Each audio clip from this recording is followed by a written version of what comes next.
त्यस्तै गरी साझा पोस्ट जापान एडिसनको फेसबुक पेजबाट र भिजन अनलाइन मिडियाको फेसबुक पेजबाट हेरिरहनुभएका सम्पूर्ण महानुभावहरू र त्यस्तै गरी मसला टिभीको युट्युब च्यानलबाट हामीहरूलाई हेरिरहनुभएका सम्पूर्ण महानुभावहरूलाई म अर्जुन थापा एनआरएन कृषि सचिवको तर्फबाट हार्दिक स्वागत एवं अभिवादन व्यक्त गर्न चाहन्छु। कार्यक्रमको सुरुवातमा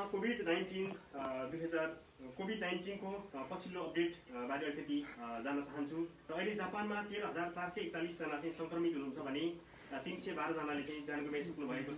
त्यस्तै गरी फुकुओकामा अहिले हामी चाहिँ फुकुओका एनआरएन कृषिको रूपबाट हेर्दाखेरि चाहिँ फुकुओकामा चाहिँ अहिले 612 जना संक्रमित छन् भने 16 जनाले चाहिँ ज्यान गुमाइसक्नु भएको छ र पछिल्लो अपडेट यही रहेको छ। र यस कोरोना भाइरसले जापानको कृषि विशेष गरी कृषि क्षेत्रमा पारेको प्रभावको बारेमा आज हामी छलफल गर्न गइरहेका छौँ र अहिले कृषि क्षेत्रमा नेपाली विद्यार्थीहरूको अवस्था कस्तो छ, त्यस्तै गरी जुन भिजा अर्थात् व्यवसायीहरूको अवस्था कस्तो छ भनेर आज हामी विशेष चर्चा गर्नेछौँ र जुन आजको हाम्रो यस कार्यक्रममा दुईजना विशिष्ट व्यक्तित्वहरू जुन कृषि क्षेत्रमा लामो समय बसोबास गरिरहनुभएका र सामाजिक क्षेत्रमा अत्यन्तै सक्रिय दुईजना व्यक्तित्वहरूलाई आजको हाम्रो यस कार्यक्रममा निम्त्याएका छौँ र जसमा प्रत्यक्ष रूपबाट हामीहरूको माझमा एनआरएनए आइसिसीका पूर्व सदस्य एवं फुकुओकाका अग्रज व्यक्तित्व टङ्को गैरीज्यू आज हाम्रो यस कार्यक्रममा उपस्थित हुनुहुन्छ। उहाँलाई म हार्दिक स्वागत गर्न चाहन्छु। नमस्ते, धन्यवाद। त्यस्तै गरी आज हाम्रो कार्यक्रममा स्काइपीबाट हाम्रो नेपाली अभियानका प्रमुख संयोजक एवं एनआरएनए उच्च स्तरीय समिति सदस्य धर्मराज अधिकारीज्यू चाहिँ आज स्काइपी मार्फत हाम्रो यस कार्यक्रममा सहभागी हुनुहुनेछ र कार्यक्रमको सुरुवातमा म अलिकति परिचय अर्थात् यो पछिल्लो कृषि क्षेत्रमा नेपालीहरूको अवस्था र सामान्य जानकारी दिनको लागि म एनआरएनए आइसिसी पूर्व सदस्य टङ्को गैरीज्यूलाई अनुरोध गर्दछु। धन्यवाद अर्जुनजी।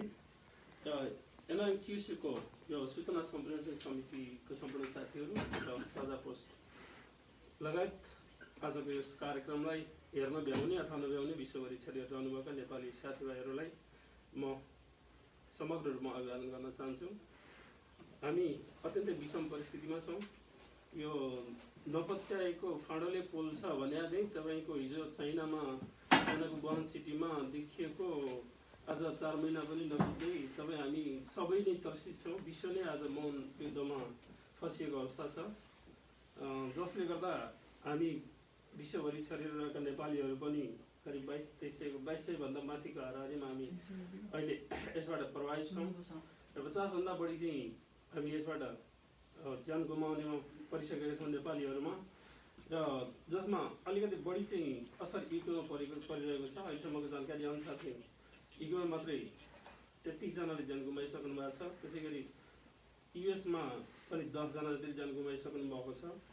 एकदमै अप्ठ्यारो र दुःखद परिस्थितिमा छौँ।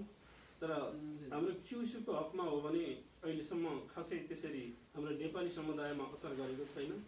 नेपाली समुदायमा अहिलेसम्म जानकारीमा आएअनुसार 3 जना साथीहरू चाहिँ हुनुहुन्छ, जसमध्ये 2 जना रेस्टुरेन्ट सेक्टरको, एउटै रेस्टुरेन्टको र 1 जना चाहिँ यो खाइको भन्छ तपाईँको यो जुन बुढाबुढीहरूको सेवा गर्ने संस्थामा चाहिँ काम गर्ने एउटा बहिनी इब्राकी ज्ञानमा हुनुहुन्थ्यो।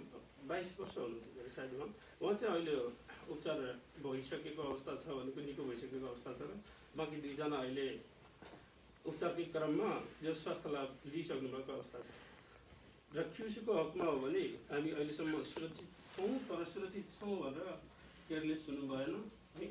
अत्यन्तै बढी चाहिँ केयरफुल भएर आफूले आफूलाई चाहिँ सुरक्षित राख्ने र अरूलाई त्यसपछि बल्ल सुरक्षित राख्ने चाहिँ गर्नुपर्छ। अहिलेको कन्डिसन भनेको आफूले गर्दा अरूलाई पनि खतरा हुने हुँदा सर्वप्रथम आफू सुरक्षित रहौँ, यही मेरो शुभकामना छ।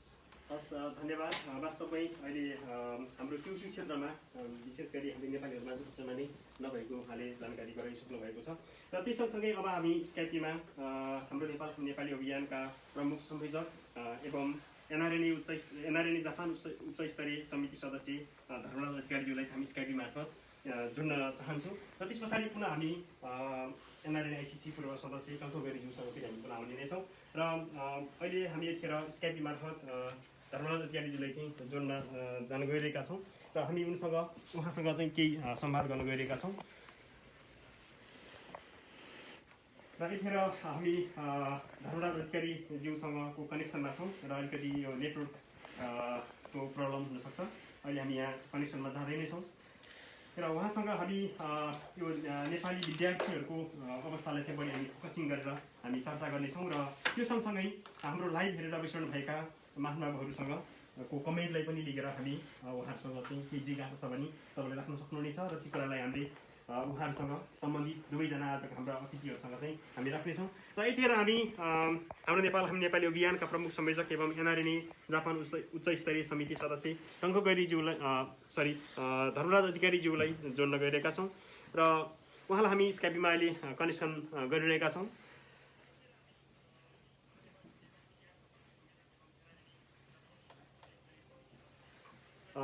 उहाँको नेटवर्क अलिकति प्रब्लम देखिएको छ र यो बिचमा उहाँलाई हामी अहिले यतिखेर हामी स्काइपीमा जोडिएका छौँ र धर्म सर हजुरलाई आजको हाम्रो यो एनआरएन क्युसुले अर्गनाइज गरेको एनआरएन क्युसु सूचना संरक्षण समितिले जुन अर्गनाइज गरेको यो प्रत्यक्ष लाइभ प्रोग्राममा यहाँलाई हार्दिक स्वागत एवं अभिवादन व्यक्त गर्न चाहन्छु।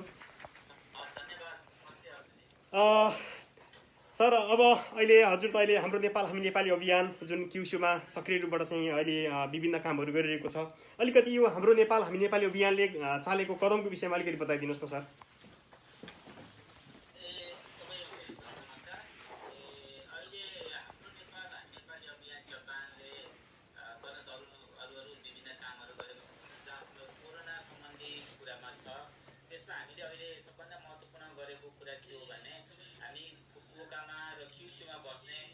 सबै नेपालीहरू एक भएर हिँड्नुपर्छ भन्ने किसिममा हामी पहिला त सबैलाई एक ठाउँमा राख्ने प्रयत्न गरिराखेका छौँ। त्यसमा अहिले क्युसुमा कार्यरत सबै सामाजिक संस्थाहरू जस्तो अहिले धेरै एक्टिभ रूपमा अगाडि बढिरहेको एनआरएनए भयो, यहाँको फुकुओका नेपाल सोसाइटी भयो, यहाँको लायन्स क्लब भयो, यहाँको जनजाति महासङ्घ भयो, साथै अरू विभिन्न संस्थाहरू पनि एक ठाउँमा बसेर हामीहरू केही गरौँ र भोलि नेपाली समाजलाई यदि कुनै त्यस्तो समस्याहरू पर्यो भने त्यसमा हामीहरू एक भएर फेस गरौँ भन्ने हिसाबले अहिले हामीहरू एक आपसमा मिटिङहरू गरिराखेका छौँ। यसको लागि हामीले अलिकति सचेतता अभियान फैलाउने भनेर पोस्टर्सहरू बनाएर विभिन्न क्षेत्रमा चाहिँ त्यसलाई पुर्याउने बाँड्ने कामहरू भइरहेको छ, सेयरहरू गर्ने कामहरू भइरहेको छ। हामीले एउटा त्यस्तै नेपालीहरू एक छौँ भन्ने किसिमको एउटा मेसेज दिनलाई पनि योभन्दा पहिला पनि हामीले यो यस्तै सामाजिक सञ्जाल मार्फत मेसेजहरू अगाडि राखेका थियौँ।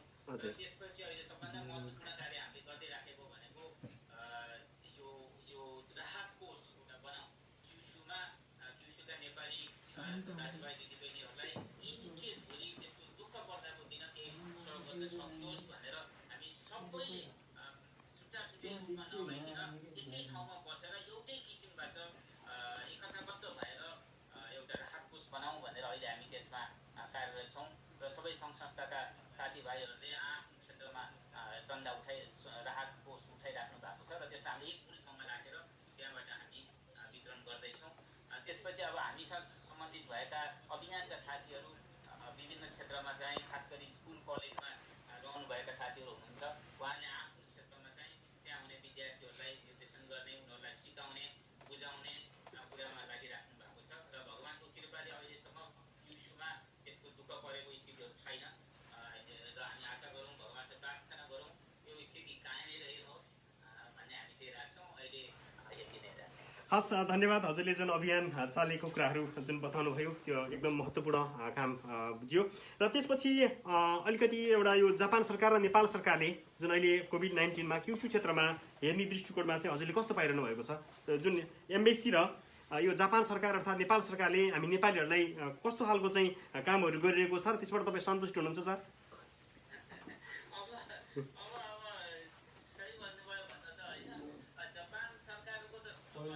धेरै राम्रो किसिमको गरिराखेको छ, उनीहरूले सबैलाई समान रूपले हेरेको छ। यहाँ देशी विदेशी भनेर छुट्याएको छैन, त्यो हाम्रो लागि धेरै खुसीको कुरा पनि छ।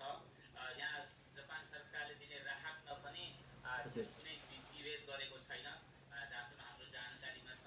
त्यसैले हामी आभारी छौँ जापानी सरकारप्रति र जापान सरकारको पनि दुई तिनवटा लेयर्स छ। केन्द्रीय सरकार छ, यहाँको प्रिफेक्चरल गभर्मेन्ट छ, त्यसपछि यहाँको लोकल सिटी अफिस छ। यी तिनै क्षेत्रमा चाहिँ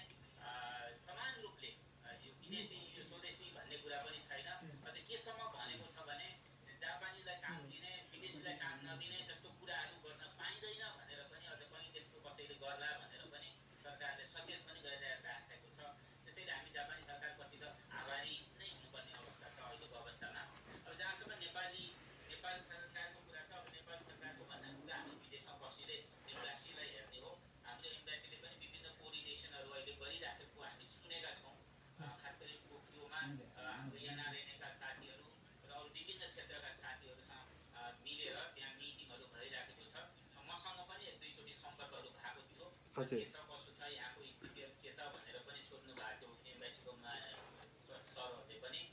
र हाम्रो यो एनआरएनको हाई लेभल एउटा कमिटी छ, त्यसले पनि उहाँसँग बसेर छलफलहरू गर्ने, हामी पनि अनलाइन मिटिङहरू गर्ने, सबै नेपालीहरू जो जापानमा हुनुहुन्छ सबै नेपालीहरूको एक किसिमको अलिकति अब्जर्भेसन गर्ने काम चाहिँ भइराखेको छ। र त्यसमा एम्बेसीले अब यो नोमिनलै छ, अहिले त खासै इन एक्सन त केही देखिएको छैन, तर उहाँहरू पनि एलर्ट भएको, उहाँहरू पनि यसमा ध्यान दिइराखेको र यहाँको कम्युनिटीहरूसँग उहाँहरूले सम्पर्क गरिराखेको कुरा हामीले सुनेका छौँ। त्यसैले अहिले असन्तुष्ट जाहेर गर्नुपर्ने कुरा त खासै केही छैन। अहिले दम्पतिले जस्तो हाम्रो बिरामीहरू पनि धेरै छैन, 2-3जना मात्रै हो, त्यति सिरियस अवस्थामा पनि हुनुहुन्न।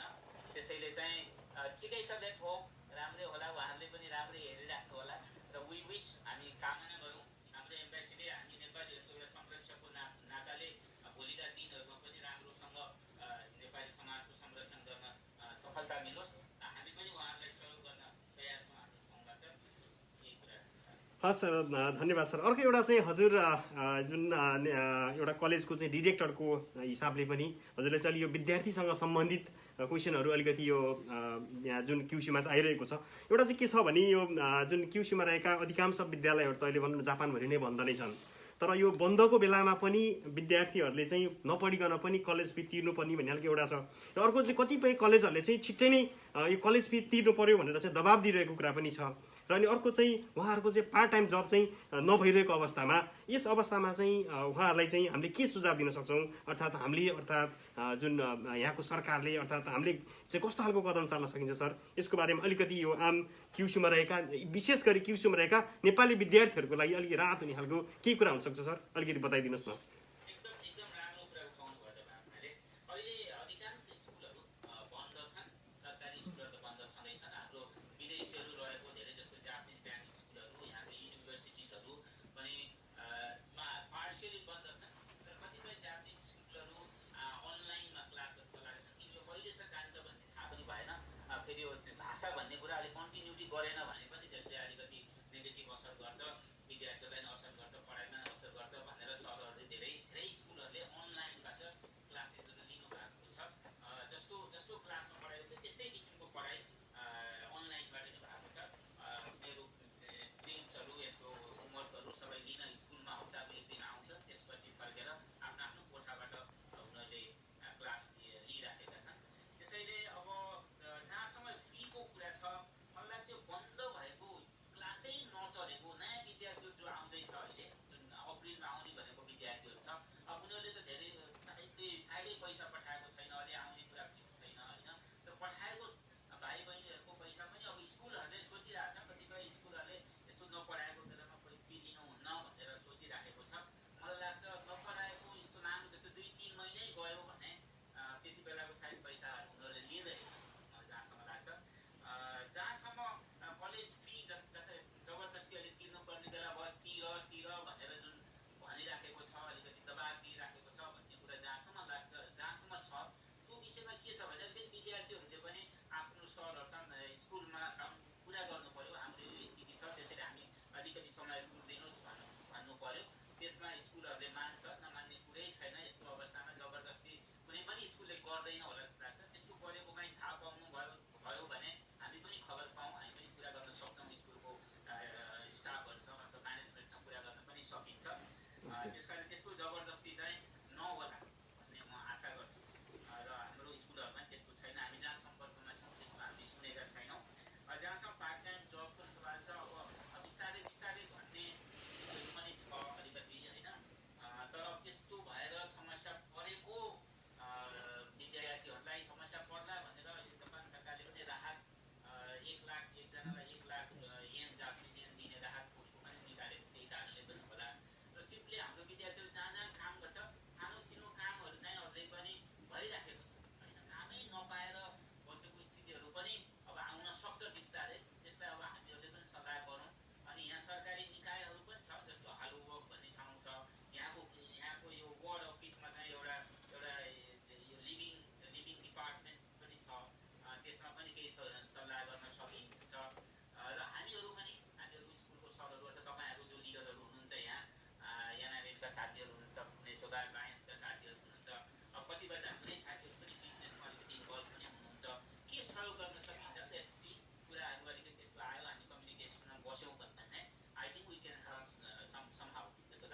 हस् थ्याङ्क यू सर। र अहिले हामीले योभन्दा अगाडि पहिलोपटक चाहिँ हामीले यो जापान सरकार र नेपाल सरकार अर्थात् हाम्रो उपनियोग प्रमुख कृष्णचन्द्र अडियाल सरसँग हामीले चाहिँ प्रत्यक्ष कुरा गरेका थियौँ।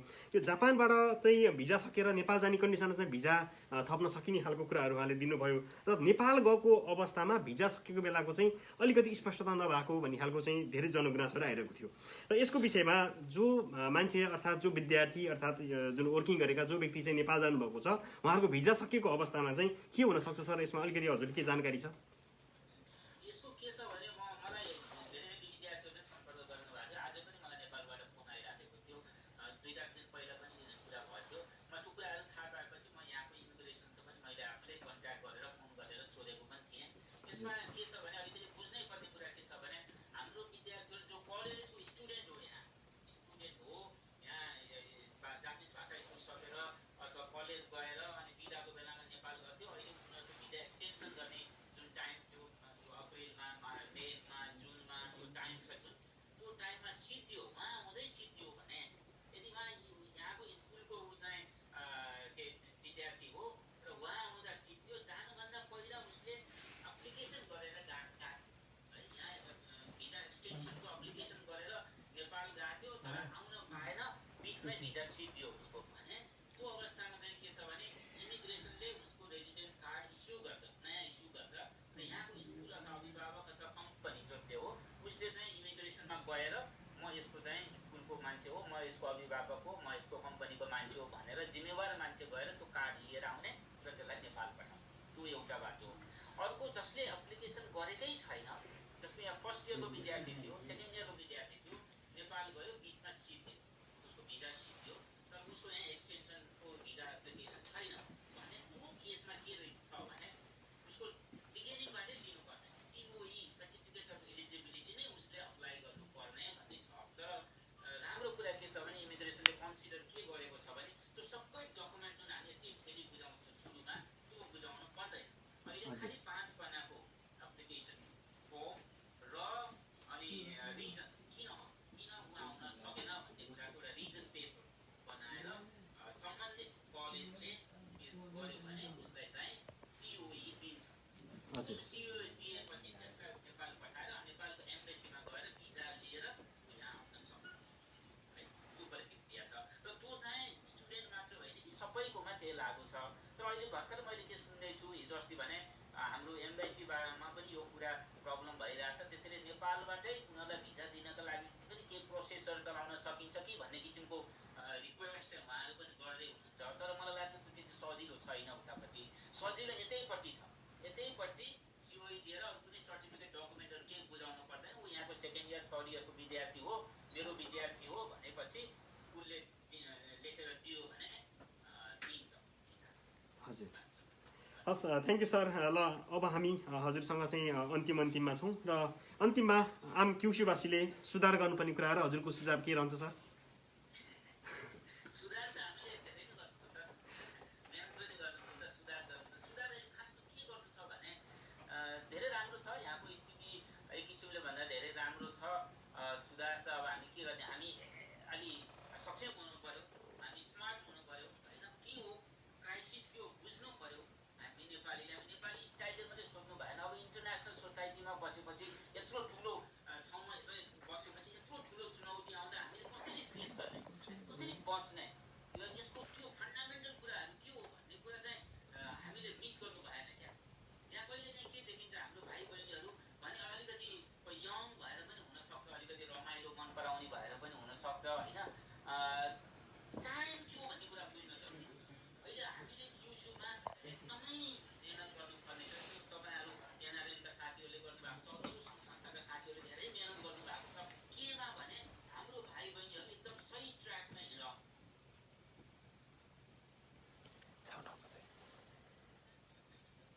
कोही मान्छे भेट्न जानेवाला छैन, केही परिहाल्यो भने यहाँ केही गर्नै सकिँदैन। त्यो कुरा चाहिँ हाम्रो भाइ बहिनीहरूले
सबैलाई म विनम्र अनुरोध गर्न चाहन्छु।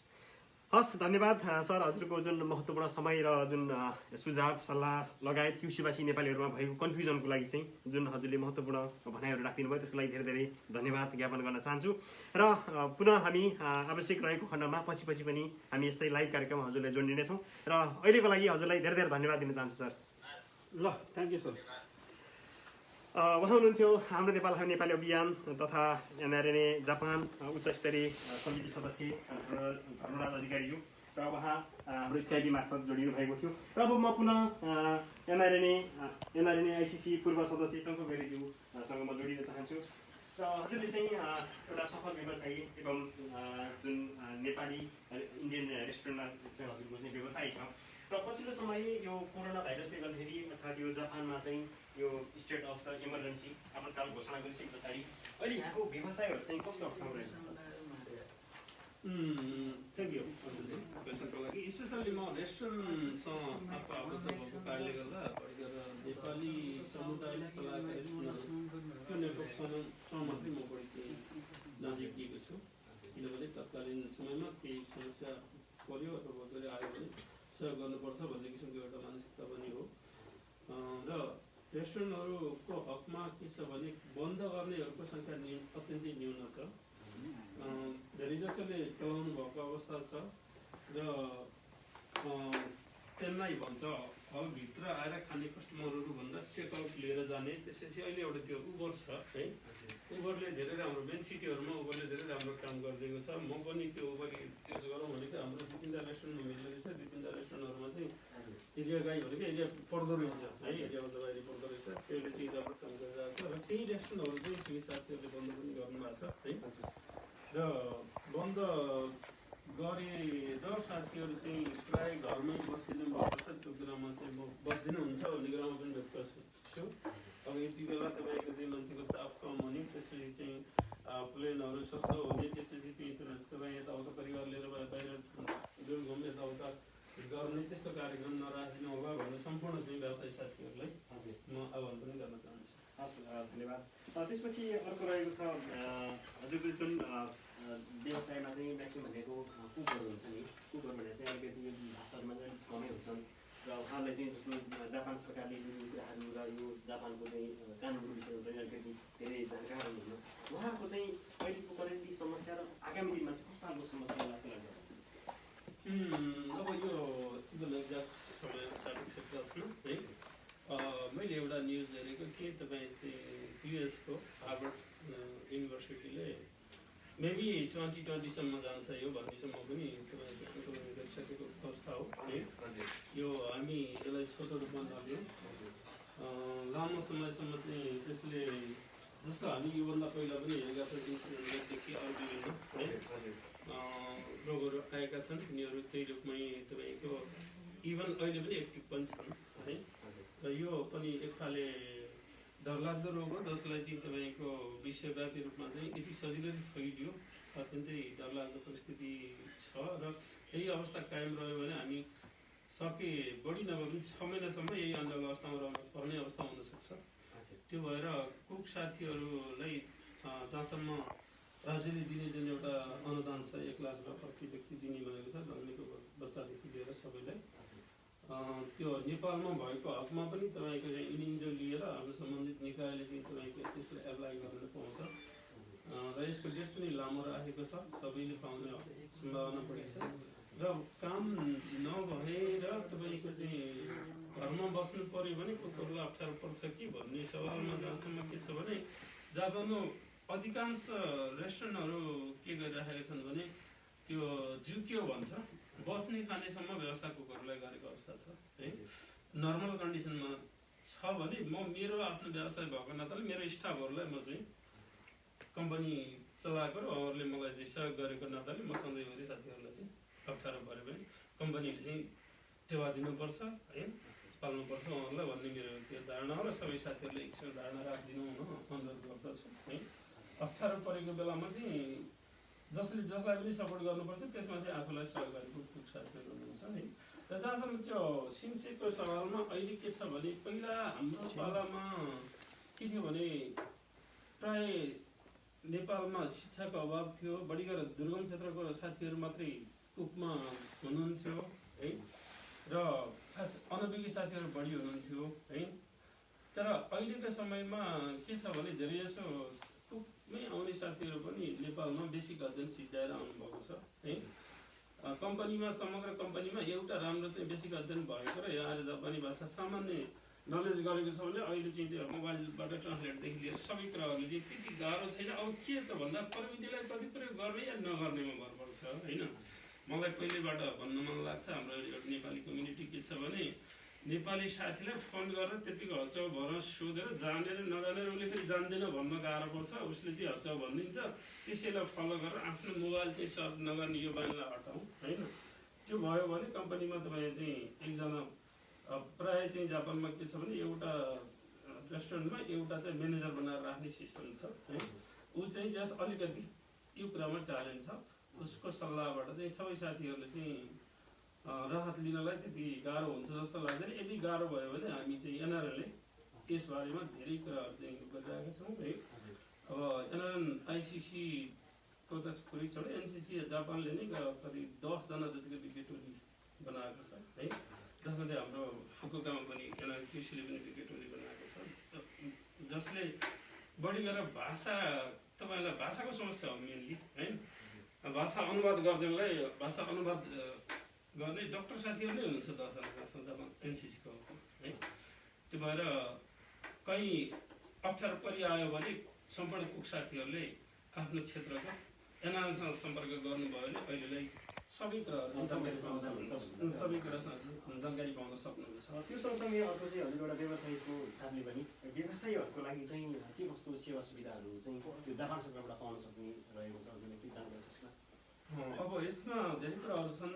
अझ 30 तारिकसम्ममा अझ धेरै कुराहरू चाहिँ फिक्स हुनेवाला छन् है। अहिलेसम्मको जानकारी अनुसार यदि एउटा रेस्टुरेन्ट फेरि त्यसमा पनि तह छ है, तपाईँ चाहिँ तपाईँ केन्द्रीय सरकारले दिने सुविधा खाली छ, त्यसपछि सिटीले दिने, त्यसपछि केन्द्रले दिने छुट्टा तहहरू छन्। त्यसैमा चाहिँ जस्तै उदाहरण छ के छ भने तपाईँको हाम्रो एउटा याची होसो भन्छ है, आफूले तिरेको भाडाको चाहिँ त्यो ग्यारेन्टी है, जसमा चाहिँ फुकुका सिटी र किताकिसी सिटीले चाहिँ त्यसलाई दिन्छ है। अर्को अरू सिटीहरू छन् जस्तो खासियत छ, त्यसै गरी नगाउँ सिटी भयो, नगाउँ सिटी भयो, अरू सिटीहरू छन् जस्तो कर्मी, यिनीहरूको चाहिँ आफ्नो पोलिसी छुट्टै छ, अझ स्पष्ट भएर आउनुभएको छैन है। जहाँसम्म किताकिसी र फुकुका सिटीको हकमा चाहिँ याचिन होसो भनेर 80% दिने भन्ने किसिमको एउटा चाहिँ खेत्ते भइसकेको छ। त्यसपछि गएर तपाईँको कोजिन र होजिन भन्ने हुन्छ होइन। कोजिनमा व्यक्तिगत रूपमा चलाइएका कम्पनीहरू रेस्टुरेन्टहरू छन् भने होइन, त्यसलाई 100 मान है। र यदि होजिन भनेर कम्पनीको रूपमा चलाएको छ र कम्पनी हो भने त्यसको लागि 200 को लागि सिन्से गऱ्यो भने त्यो प्राप्त गर्न सक्ने अहिलेलाई फिक्स भएका प्रावधानहरू यिनी हुन्। हजुर, त्यो सँगसँगै जस्तो सीले गर्ने कुराहरू, केनले गर्ने कुराहरू चाहिँ अझ फरक छन् र अझ 27 तारिक पछाडि अझ विस्तृतमा चाहिँ आउने नै छ। 30 तारिक पछाडि विस्तृत रूपमा आउनेवाला छन् र सीको आधारमा यी सुविधाहरू केही फरक छन्। हस्, त्यसको लागि धन्यवाद। र त्यो सँगसँगै हजुर चाहिँ एउटा एनआरएनको पूर्व आइसी सदस्य एवं निरन्तर लामो समयदेखि एनआरएनमा चाहिँ लागिरहनु भएको छ। यो एनआरएनले चाहिँ जुन आइसिसीदेखि एनसिसीदेखि लिएर चाहिँ जुन क्षेत्रीय एलसिसीसम्म चाहिँ अलिकति समग्रमा गरेको यो जुन कोरोना भाइरससँग सम्बन्धित अभियानको विषयमा अलिकति बताइदिनुहोस् न। रेस्टुरेन्टहरू छन् बस्नु पनि समय सापेक्ष छ है। म थोरै जोड्न म एनआरएनको लागि है, किनभने अहिले भर्खर नयाँ कार्यक्रम चयन भएर 6औं महिनामा रन गर्दै गरेको अवस्था हो है, जसमा आइसिसीले धेरै कुराहरू चाहिँ अगाडि सारेको र केही हदमा फिल्डमा गइसकेको काम चाहिँ सुरुवात गरिसकेको अवस्था थियो है। जस्तै तपाईँको नेपालमा यो भन्दा अघिल्लो कार्यसमितिले ल्याएको कुरो 10 अरबको प्रोजेक्ट छ है। त्यस्तै मेगाको एउटा प्रोजेक्ट चाहिँ काठमाडौँका धेरैजसो ठाउँहरूमा सार्वजनिक टोयलेट बनाइदिने भनेर तपाईँ त्यसै टेन्डर भएर तुरन्तै यति बेलासम्म अब तपाईँ चाहिँ कन्स्ट्रक्सन सुरु भइसक्ने टाइम हो है। यो पनि तपाईँ चाहिँ के भन्छ कोभिड-19ले गर्दा पछि पार्यो है। त्यसपछि अन्य कामहरूको सिलसिलामा थियो, एनआरएनले राम्रो अभियानहरू चाहिँ अहिले इस्यु गरिरहेको छ। जस्तो अब भिजिट 2020सँग सहकारी गरेर तपाईँ हामी यहाँ फुकुकासम्म पनि हामी आफूले काम गरेको अवस्था हो है। र जब यो कोभिड-19 आए पछाडि त्यसपछि एउटा अलि अप्ठ्यारो परिस्थिति आयो र यसलाई पहिलो चरणमा चाहिँ के गरियो भने आर्थिक सङ्कलनको चाहिँ घाटा आयो है। अनि आर्थिक सङ्कलनको अभियानमा हामी सबै आइसिसीदेखि एनसिसीदेखि सबैकै क्षेत्रहरूसम्म पनि अहिले अभियान चाहिँ जारी छ, रकम पनि उठ्ने क्रममा छ, उठिरहेकै छ। जस्तै एनसिसीकै हकमा पनि सम्पूर्ण एनसिसीहरू कलेक्सन गर्दा अहिले झन् 3.5 करोडको हाराहारीमा चाहिँ फन्ड कलेक्सन भइसकेको अवस्था छ। र नेपाल सरकारले चाहिँ सुरुवाती गरेको फन्डको हिसाबमा पनि हाम्रो सम्पूर्ण पूर्व अध्यक्षज्यूहरू विशेष त अहिले हाम्रो शेष दाइले जुन 3 करोड रुपियाँ चाहिँ फन्ड व्यक्तिगतमै इस्यु गर्नुभएको छ है। त्यसपछि अरू विभिन्न देशहरूमा परेको समस्याहरू जस्तो एनसिसीहरूले गर्न सक्ने ठाउँमा एनसिसीहरूलाई परिचालन गरिएको छ है। नसक्ने ठाउँमा चाहिँ आइसिसीले आर्थिक सहायता दिनु पर्यो भने पनि प्रत्यक्ष दिने अहिले सुरुवात गरिएको छ। जस्तोमा चाहिँ मध्यपूर्वदेखि लिएर साउदी अरब, कुवेत लगायत 4वटा देशमा हो सायद है 50,000 डलरको उसमा दिएका छन्। अर्को एउटा देशमा चाहिँ तपाईँ 3,000 डलर त्यसरी चाहिँ एनसिसी अलि असक्षम भएको ठाउँमा चाहिँ डाइरेक्ट आइसिसीले चाहिँ आर्थिक सहयोग गर्ने पनि गरेको छ है। त्यसै गरी अहिले चाहिँ बढी गरेर यो श्रमिकहरू बढी भएको क्षेत्रमा अलि बढी चाहिँ समस्या छ है। त्यसको लागि अहिलेसम्म करिब 150 सिटीहरू है 40वटा भन्दा बढी 41वटा भन्दा बढी देशमा करिब 900 को हाराहारीमा भलिन्टियर साथीहरू खटिएर बढी गरेर विदेशमा बस्ने साथीहरूलाई नै सहयोग गरेको अवस्था छ। त्यसै गरी नेपालमा बढी गरेर एसिया पेसिफिककै साथीहरू बढी हुनुहुन्छ। कोरिया भयो, हङकङ भयो, त्यसपछि चाइना लगायतको देशहरूबाट देशको अग्रतामा 2 करोडभन्दा बढीको चाहिँ तपाईँको औषधि र अनि उपचार सम्बन्धी सामग्रीहरू नेपालमा गराइसकेको अवस्था छ। अब यस समयमा अलिकति यो जापानको सन्दर्भमा चाहिँ अहिले के भइरहेको छ त्यसको अलिकति बताइदिनुहोस् न। जापान मैले अगाडि पनि सामान्य जोडेँ है। जापानमा हामी अझै पनि सचेत भयौँ भने है नेपालीहरूलाई अझै त्यति ठुलो सङ्कटमा आइसकेको छैन है। यो एक किसिमले एउटा के छ भने पहिलाको WHO को आङ्कलन हो है करिब 4 लाखभन्दा माथि एजेडहरू है विश्वमा प्रत्येक वर्ष जाडो सिजनमा मर्ने एउटा आङ्कडा चाहिँ मैले एउटा न्युजमा पढेको थिएँ है। त्यो अनुसार बढी गरेर बुढाबुढीहरूलाई यसको असर बढी छ है। त्यो भन्दा पनि जापानको डाटा हेर्दाखेरि त्यो पनि हामी नसोच्छौँ। जापानको डाटा हेर्दाखेरि तपाईँ चाहिँ 60 वर्ष माथिको भन्दा 20 देखि 60 को बिचको मान्छेहरू बढी मरेको छ है। ताकि 50% भन्दा बढी केसहरू छ है। त्यो भएर हामी सरस्वती हेर्दाखेरि फुकुओका अझै सुरक्षित छ है। तर यसलाई चाहिँ सुरक्षित नै राख्नको लागि तपाईँ हामी धेरै सचेत हुनुपर्छ है।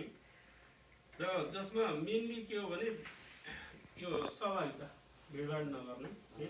र फ्यामिलीभित्र एउटा सीमित फ्यामिलीभित्र सीमित फ्यामिली मात्रै रहने है। र त्यसपछि राम्रोसँग साबुन पानीले हात धुने है। अनि साबुन पानीले हात धोए पछाडि सुक्खा राख्ने हातलाई सेनिटाइजर प्रयोग गर्ने है। अब यहाँ अहिले चाहिँ अब सामानहरू पनि अलिक सर्टेज हुन सक्छ। बढी गरेर यो अल्कोहल सेनिटाइजर चाहिँ सर्टेज हुन सक्छ। त्यो पनि सबैले आफ्नो ठाउँमा स्टक गरेर राख्न राम्रो हुन्छ। ठिक छ, जुन हजुरले भन्नुभयो जुन सुधार गर्ने कुराहरू र त्यो सँगसँगै आम यो क्युसीवासी नेपालीहरूले विशेष गरी चाहिँ बढी फोकसिङ के कुरामा चाहिँ बढी सुधार गर्नुपर्ने आउँछ जस्तो देखिन्छ? त्यही हो, बढी गरेर ग्यादरिङ नै हो है। अब अलिकति यङ सर्कलको भाइ बहिनीहरू अघि तरुण सरले पनि जोड्नु भयो है। यो लाइभ यताउता हेर्दाखेरि अलिक बढी ग्यादरिङ भएको है। त्यसपछि खुसियाली पछि मनाए पनि हुने अवस्थामा अहिले बढी खुसियाली मनाइरहेको देख्दा अलिक डर लाग्छ। अब लगत्तै गर्मी आउँदैछ, समुद्रतिर जाने आदि धेरै कुराहरू चाहिँ हुन सक्छन् होइन। त्यो भएर आफू बिरामी परियो भने परिवारको सदस्य लगायत सम्पूर्ण अरूलाई पनि चिन्ता र त्यसपछि आफ्नो मरण पनि अत्यन्तै दुःखद हुने है भएको कारणले गर्दा एकदमै आफू सुरक्षित रहने। एउटा मैले त्यो न्युज पढेको थिएँ है। कस्तो भएछ भने तपाईँको एकजना महिला 74 वर्षको महिला है बिरामी भएर परिवारले लगेर चाहिँ तपाईँको हस्पिटलमा भर्ना गर्नुभयो है। त्यसपछि हस्पिटलले ल मृत घोषणा गरेर तपाईँको चाहिँ बिरामी बुझ्न आउनुहोस् भनेर त्यसपछि परिवारले गएर बिरामी बुझेर तपाईँ के अरे मृतकलाई बुझेर दाह संस्कार गर्यो है। तर यो कोरोनाको कारणले गर्दा कोरोनाको बिरामी हो भने 4 मिटरभन्दा टाढा राखियो। 4 मिटर टाढा भएपछि उसको अलिअलि बाल र अनि अलिअलि त्यो दबाई चाहिँ कलर मिलेकोले अनि दाह संस्कार गरियो है। अनि परिवार चाहिँ फर्कियो सिद्धियो है। तर अस्ति स्याटरडेको कुरो हो, हस्पिटलले ल तपाईँको बिरामी बुझ्न आउनु पर्यो। मेरो भनाइको तात्पर्य के हो भने तपाईँ यस्तो हुन्छ कि तपाईँ चाहिँ यदि यो कोरोना भाइरसले छोयो भने तपाईँ आफ्नो आफन्त इष्ट मित्र साथीभाइ दाजुभाइ कसैले पनि भेट्ने त कुरै छैन। त्यस्तै 4-5 मिटर टाढाबाट चाहिँ अन्त्येष्टि गर्ने हो। त्यही भएर त्यो एउटा विकराल अवस्थालाई सम्झेर सबैले मनन गरेर विशेष गरी सुरक्षित रहौँ र तत्काललाई त्यस्तो समस्या नदेखिए पनि अब उत्पादन आदि इत्यादि घट्दै जाने भन्दाखेरि केही नभए पनि सीमित सामानहरू चामल दैनिक उपयोगी सामानहरू चाहिँ केही स्टक गरेर बस्नमा सबैलाई एउटा अनुरोध गर्दछु। हस्, अब हामी कार्यक्रमको अन्त्यतिर छौँ र हामीसँग कुनै कमेन्टहरू छ फेसबुकतिर? अहिलेसम्म कुनै पनि कमेन्टहरू त आएको छैन र अब हामी लगभग कार्यक्रमको अन्त्यमा नै छौँ र अन्तिममा केही छुटेको कुराहरू र केही हजुरले भन्न बाँकी कुराहरू के छन् भने? होइन, करिब करिब सबै कुराहरू समेटिएको देखेको छु मैले। अब अहिलेको भनेको सबभन्दा त्यो विषम परिस्थिति नै हो। अब हामीलाई मात्रै नभएर ओल्ड वाइज हो है। अनि अगाडि त्यो नेपालको हकमा पनि यसो कुरो चाहिँ जोड्नु भएको थियो सक्छ। नेपालले नेपालको कुरो त्यो अनुसारले क्लियर गरिहाल्नु भयो। नेपाल सरकारको लागि पनि एउटा मेरो सानो चाहिँ राय सुझाव, अहिले जहाँसम्म 10 दिनको लागि फेरि चाहिँ बढेर वैशाख 25सम्म भयो है। र अब यसलाई चाहिँ एउटा क्षेत्रबाट अर्को क्षेत्रमा बरु जान कम गर्ने अनि सानो साधनहरू मात्रै खुलाउने गरेर है केही हदमा चाहिँ अब नाकामा त लकडाउनै गर्नुपर्छ क्लियरली है। आन्तरिक चाहिँ रूपमा केही अलिकति खुलाइदिएमा अलिक सहज हुन्छ कि नभए नेपालमा चाहिँ निकै अप्ठ्यारो परिस्थिति छ होइन। म लाइनमा पनि आबद्ध भएकोले हाम्रो लाइन्सको साथीहरू कन्टिन्यू खटिरहनु भएको छ है। मिडियाको साथीहरू पनि त्यसै खटिनु भएको छ। अहिले चाहिँ नेपालमा भलन्टियर साथीहरू म्याक्सिमम खट्नु भएको छ, तर पनि पीडितहरू म्याक्सिमम बढी हुनुहुन्छ। म आज पनि यसो हेरेको थिएँ, इन्द्रेणीको हाम्रो कृष्ण कणेलजी है, उहाँले पनि यस्तै अब विदेशबाट विभिन्न ठाउँबाट कलेक्सन भएको रकम चाहिँ उहाँले चाहिँ आफूले चाहे अनुसार चाहिँ यो गर्ने क्रममा वर्गीकरण गर्ने क्रममा क्यासै बाँड्नु भएको थियो है। मान्छेको यस्तो भिड छ है। त्यो भएर राज्यले अब जनताले अलि बढी दुःख पाउने सम्भावना देखिएकोले साना उद्योग धन्दा र साना व्यापारहरूलाई चाहिँ हल्का खुकुलो पार्ने र त्यसपछि एउटा क्षेत्रको मान्छे अर्को क्षेत्रमा जानु नपाउने बनाएर चाहिँ केही खुकुलो गर्न चाहिँ गरिदियो भने राम्रो हुन्थ्यो भन्ने चाहिँ मेरो आग्रह। हस्, धन्यवाद जुन हजुरको महत्त्वपूर्ण समय र विचारको लागि। र एउटा यहाँ रहेको छ, तत्काल समस्यामा परेका नेपालीहरूलाई चाहिँ कसरी हामीले सहयोग गर्न सक्छौँ भन्ने खालको एउटा भएको छ। यसमा एकदमै समस्या भन्नाको मतलब चाहिँ जस्तो जो चाहिँ एकदमै ट्रबल परिरहनु भएको छ नि भन्नाले कोही कोही चाहिँ अब खान नपाउने अवस्था भएको कारणले गर्दाखेरि त्यस्तो कन्डिसनमा चाहिँ एज अ एनभाइरोमेन्टको तर्फबाट चाहिँ के कस्तो हेल्प गर्न सकिन्छ? अब हामी इन्डिभिजुअली त हामी भइसकेका छ है। जस्तो यामागुचीमा नमस्ते रेस्टुरेन्ट ले कुनै पनि समस्या पऱ्यो भने हामी कहाँ 24 घण्टा बस्न खान त्यो व्यवस्था गर्छौँ भन्ने कुरो गरिरहेको छ होइन। त्यो जसमा बिना ग्रुपले पनि छुट्टै व्यक्ति इन्डिभिजुअल भयो। एनआरएनको हदमा चाहिँ त के हो भने हामीले फन्ड कलेक्सन गर्ने है। र अब जहाँसम्म केही सेको भएको साथीहरू पनि केही समाज छौँ अहिले होइन। सेको भएको साथीहरूले अलिकति बढी डोनेसन गरेर अब यो अप्ठ्यारो परिस्थितिलाई विषम परिस्थितिलाई टार्ने तपाईँ हामी केही सीमित साथीहरूले क्रियाशील हुनुपर्छ भन्ने मेरो चाहिँ। हस्, धन्यवाद हजुरको जुन महत्त्वपूर्ण समय र जुन विचारको लागि।